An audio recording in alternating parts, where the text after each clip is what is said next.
Hey there. So I'm back with Nayan, and this time the topic Nayan has chosen is we should be making education free for everybody, for all the citizens of our country. Let's hear from him. What does he have on his mind by this perspective? So good afternoon, everyone.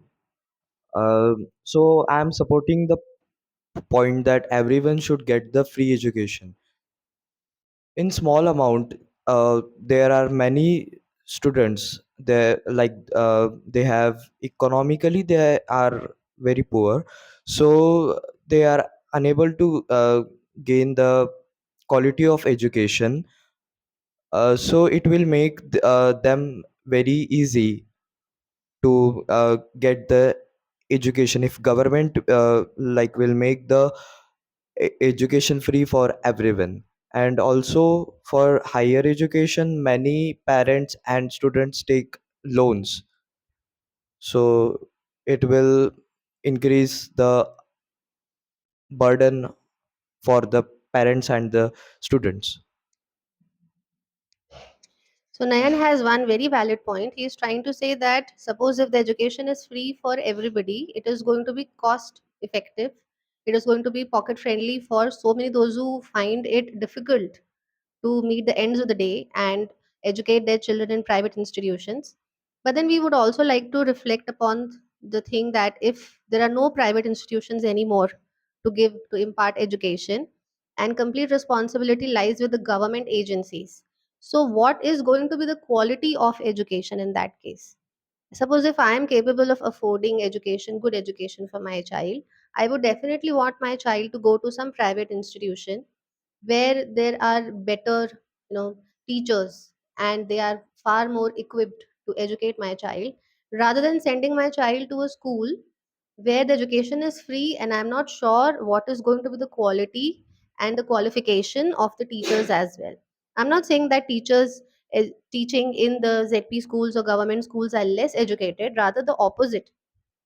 But then the kind of supervision is not that effective unless government is not in the position to ensure the best kind of education for one and all. Completely eradicating private institutions from the education system would be a loss more than a benefit, is what I'm understanding. Do you have something to say about this? So it completely depend on the staff of the school. Like if they want to keep highly educated and a good teacher staff, then yes, they can keep.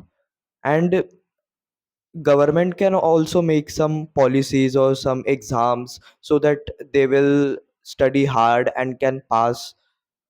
The teachers should give the exams to pass, and then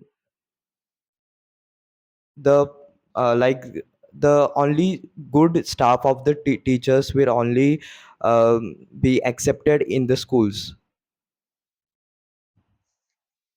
This way, there are also chances that we may end up having shortage of teachers because there's going to be less competition, and this way the burden of teaching more number of students is going to fall on one teacher.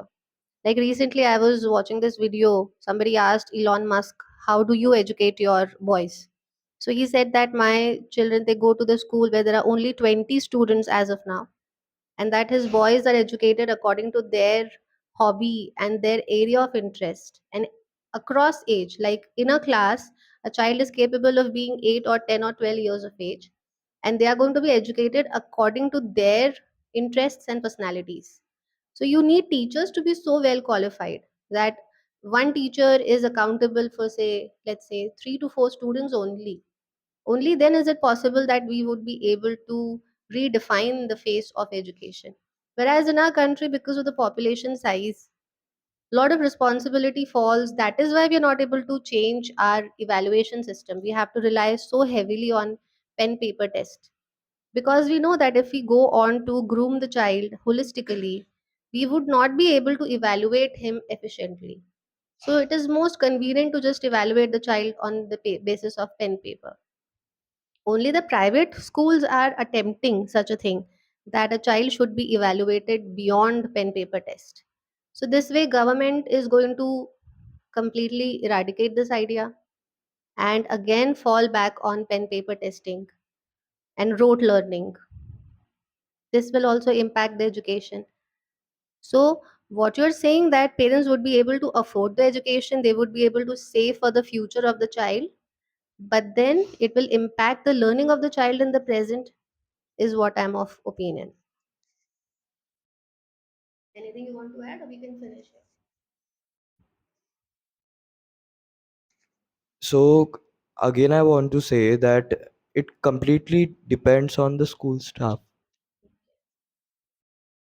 Yes, so Nayan does have a point we can always reflect upon and have future discussion over it. Thank you for listening.